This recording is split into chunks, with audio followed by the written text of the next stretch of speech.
আসসালামু আলাইকুম প্রিয় বাংলাদেশ। বর্তমানে ফেসবুক তাদের ভার্চুয়াল জগতে তৈরি করেছে। এই জগতের মাধ্যমে গুজব আর প্রোপাগান্ডা তৈরির কারখানা হিসাবে প্রসার করছে। মানুষ বুঝতে পারছে না কোনটা সত্য কোনটা মিথ্যা, দ্বিধায় পড়ে যাচ্ছে সত্য মিথ্যার মাঝখানে।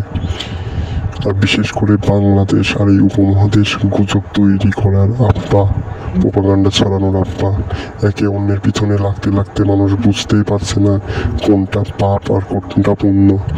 আমরা যত দ্রুত এই জগৎ থেকে বের হতে পারবো তত দ্রুত আমাদের ভিতর শান্তি আসবে। এই ফেসবুক সারাক্ষণ অশান্তি তৈরি করছে। মানুষ বুঝতেই পারছে না কোনটা সত্য কোনটা মিথ্যা। এই জগৎ তাদের ভার্চুয়াল রিয়েলিটির মাধ্যমে মানুষের মানসিকভাবে ব্যাঘাত ঘটাচ্ছে, মানসিক অশান্তি তৈরি করছে।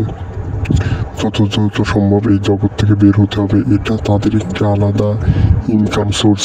তারা ইচ্ছা করলে এই প্রোপাগান্ডা গুজব থেকে মানুষকে বিরক্ত রাখতে পারে, কিন্তু তারা জেনেও রাখছে না। কেন রাখছে না?